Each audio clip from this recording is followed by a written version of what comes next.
ఎంత mafia don అయినా బెదిరింపులకు ఓ హద్దు ఉంటుంది. కానీ తనకు అలాంటివేవీ లేవనుకున్నాడు ఎన్కౌంటర్ అయిన నయీం. ఈ పేరు మోసిన నేరగాడి నేర చరిత్ర తవ్వుతున్న కొద్దీ షాక్ ఇచ్చే నిజాలు బయటకొస్తున్నాయి. మాయమైన 3.5 కోట్ల సొమ్ము కేసులో గోకుల్ బ్యాంక్ చైర్మన్, సీఈఓలను ప్రశ్నించగా నయీం దందా బయటపడింది. కేవలం కిడ్నాపులు, హత్యలు, వసూళ్లతో బెంబేలెత్తించిన ఈ gangster Gokul cooperative bank chairman ను బెదిరించి ఏకంగా బ్యాంకునే తన వశం చేసుకోవాలని చూశాడని చైర్మన్ చెబుతున్నాడు. కుదరకపోవడంతో తన తలకు 10 కోట్లు ఖరీదు కట్టినట్టు బ్యాంకు మేనేజర్ విచారణాధికారులకు చెప్పాడు. కాళ్లా బేళ్లా పడితే 5 కోట్లకు పైసా తగ్గేది లేదన్నాడని వివరించాడు.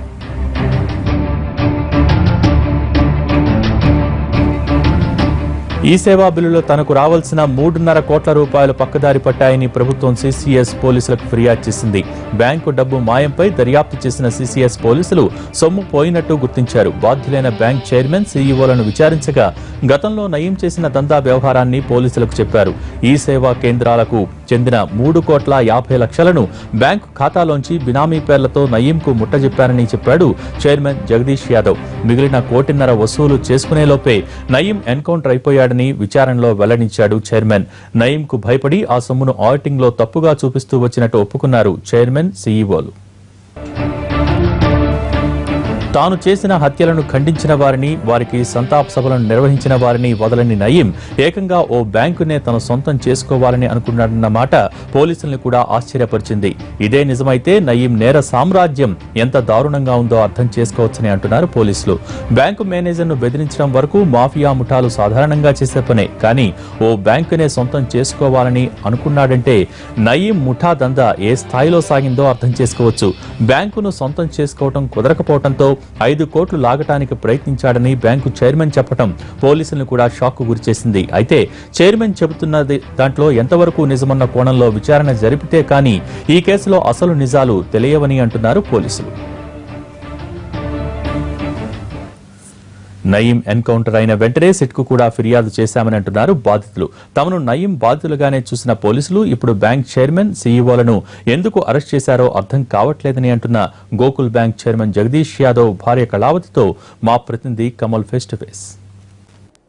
గ్యాంగ్స్టర్ నయీం ప్రాణాలు కోల్పోయి 4 నెలలు గడుస్తున్నా ఇంకా ఫిర్యాదుల పరంపర కొనసాగుతూనే ఉంది. మొత్తానికి నయీం ఎన్కౌంటర్ తర్వాత కొత్త ట్విస్టులన్నీ కూడా బయటపడుతున్నాయి. ఇన్నాళ్ళు దాగి ఉన్నటువంటి అన్నీ కూడా ఒక్కొక్కటిగా బయటపడుతున్నాయి. నయీం ఏకంగా జనాన్ని కిడ్నాపులు చేసి, హత్యలు చేసి బెదిరించడంతో పాటు ఏకంగా తన ఖాతాలోకి ఒక బ్యాంకునే వేసుకునే ప్రయత్నం చేశాడన్నది కూడా వెలుగులోకి రావడం చర్చనీయాంశమైంది. ప్రస్తుతం గోకుల్ బ్యాంకుకు సంబంధించినటువంటి సీఈఓ, చైర్మన్లు ఇద్దరు అరెస్ట్ అవ్వడం సంచలనం రేకెత్తిస్తుంది. గోకుల్ బ్యాంక్ చైర్మన్ జగదీష్ యాదవ్ గారి భార్య ప్రస్తుతం మనతో ఉన్నారు. మేడం, చెప్పండి, అసలు ఏం జరిగింది? అంటే మొదటి నుంచి కూడా మీరు చెప్తున్న దాని ప్రకారం నయీము మా బ్యాంకు డబ్బులు తీసుకెళ్లాడు, మమ్మల్ని బెదిరించాడు. ఎందుకు టార్గెట్ జరిగింది? 100% వాస్తవం అండి. మేము అబద్ధం ఆడడం లేదు. మా వారు ఆదర్శమూర్తి, సంఘ సేవకులైన, సంఘం కోసమే బ్రతుకుతున్నారు. ఆయన ఏనాడు ఇటువంటి ప్రాపంచిక విషయాల మీద ఎప్పుడు గురి పెట్టలేదు. గోకుల్ బ్యాంకుకు జగదీష్ యాదవ్ గారు ఎప్పుడు చైర్మన్ అయ్యారు? అసలు ఎందుకు నయీం ఎందుకు మిమ్మల్ని టార్గెట్ చేశాడు? చెప్తానండి. అసలు విషయం ఏంటంటే 2012లో ఈయన చైర్మన్గా ఎన్నికయ్యారు. కానీ అంతకంటే ముందు నుంచి ఆయన దాంట్లో బోర్డు మెంబరు బ్యాంకులో. కానీ వీళ్ళ మధ్య వైరము, బెల్లి లలిత యాదవ్ అని తన సోదరి సమానం అని చెప్పి ఆవిడను హత్య చేసిన సందర్భంలో మా వారు అక్కడికి వెళ్ళి నయీంకి వ్యతిరేకంగా నినాదాలు చేశారు. అప్పుడు వారితో పాటు గద్దర్ గారు, రమేష్ డిఎస్పి గారు ఉన్నారు. అయితే వీళ్ళ ఫోటోలు తీసుకున్న నయీం ఈయనను ప్రత్యక్షంగా పిలిపించుకొని చాలా థ్రెటనింగ్ చేశారని నాకు చెప్పుకున్నారు ఆయన. అప్పుడు అజ్ఞాతంలోకి వెళ్ళిపోయారు. కొన్ని రోజులు వెళ్ళిపోయిన తర్వాత మరి తిరిగి వచ్చిన తర్వాత కూడా ఆయనకి ఎప్పుడు ఫోన్ కాల్స్ వచ్చేవి. కానీ ఎప్పుడైతే చైర్మన్గా ఎన్నికైన తర్వాత ఏకంగా కిడ్నాప్ చేసి తీసుకెళ్ళిపోయారండి.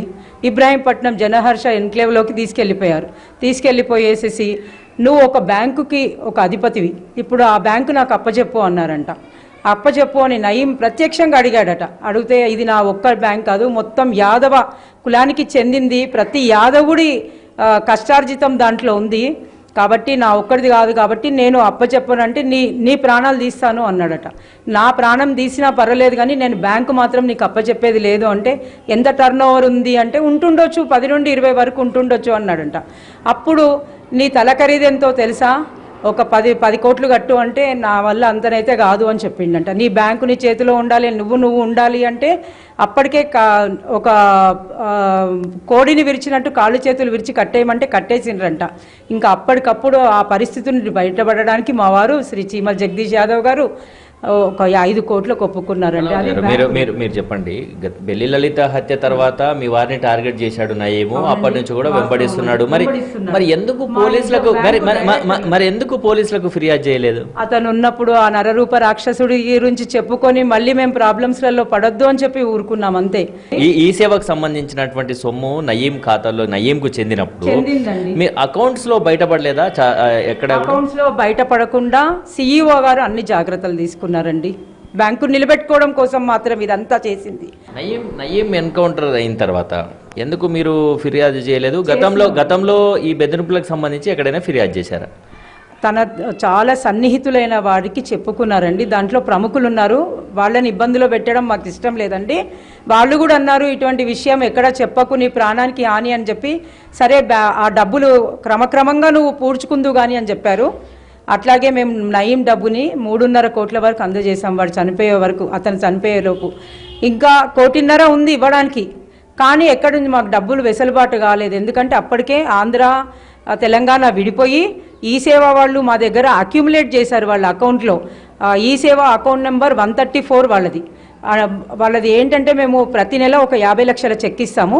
మాకు కలెక్షన్ 60 నుండి 70 లక్షలు వస్తే మిగతా 20 లక్షలు మేము రొటేషన్లో ఉంచుకుంటాం అనమాట. ఈ రకంగా 2.5 డైలీ ట్రాన్సాక్షన్స్లో 2.5 వరకే క్యాష్ క్లోజ్ అయిపోతుంది.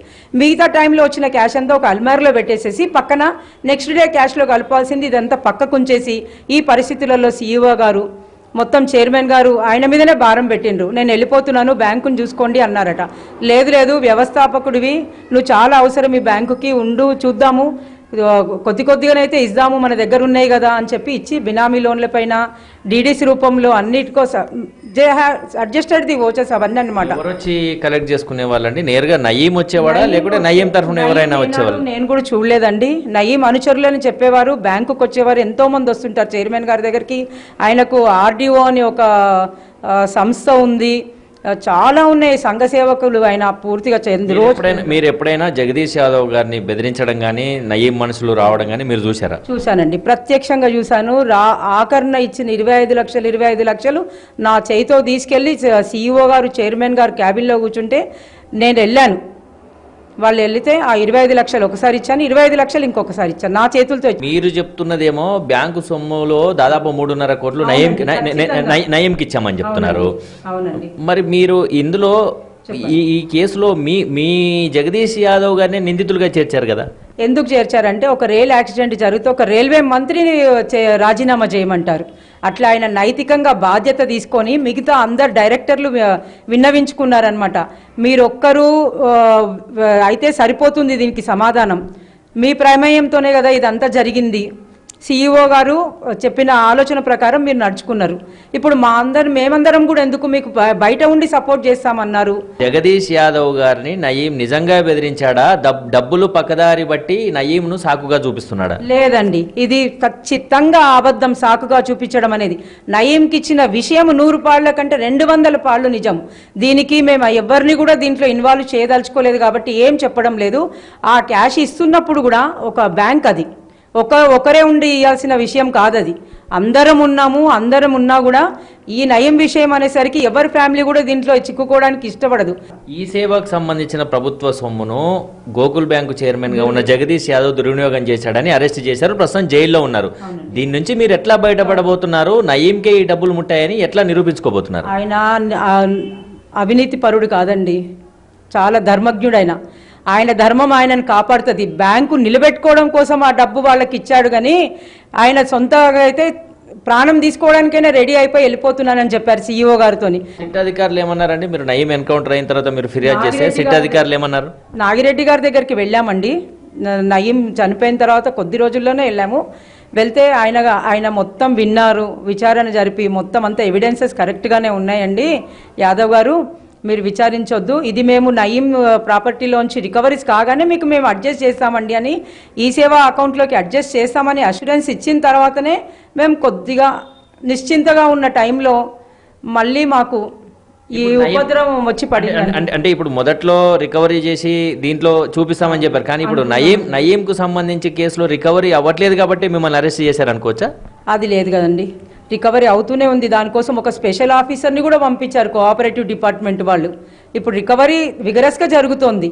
ఇంకోవైపు షేర్స్ తీసుకోవచ్చు అనే నియమంతో ఉన్నాము. ఆర్బీఐ 35A సెక్షన్ ఇంపోజ్ చేసింది ఈ విషయంలో. మాకు ఈ సేవ వాళ్ళు కంప్లైంట్ చేసుకోవడం మూలాన మేము జయేష్ రంజన్ గారికి చాలా కృతజ్ఞులమై ఉన్నాము. ఎందుకంటే దాదాపు 1 సంవత్సరం టైం ఇచ్చారని చెప్పాలి. వారి ప్రమేయంతో మేము కొద్దిగా టైం తీసుకున్నాం, కానీ దాంట్లో కూడా మేము 40 లక్షలు కట్టామండి మొన్న. అందరూ ముందుకు రండి, ఈ విషయం అందరికీ తెలుసు. మీ ఛానల్ మూలంగా నేను చాలా కృతజ్ఞత చెప్తున్నాను మీకు. మా కుటుంబానికి అండగా ఉండండి, మా వారిని కాపాడండి, ఇంతకంటే వేరే మాకు ఏమొద్దు. అందరి కోసం మా ఒక్క ఫ్యామిలీ బలి అయిపోతుంది. ఇప్పుడు అందరు ముందుకు రండి, మొత్తం డైరెక్టర్స్ కానీ స్టాఫ్ కానీ అందరికీ విన్నవిస్తున్నాను మీ ఛానల్ ద్వారా. నేను నయీం ప్రమేయం ఉందా, నిజంగానే గోకుల్ బ్యాంకు సొమ్ము నయీంకు 3.5 కోట్లు అందిందా లేదా అన్నది కూడా దర్యాప్తులో తేలాల్సింది. కెమెరా పర్సన్ శ్రీనివాస్ గౌడ్తో కమల్, NTV.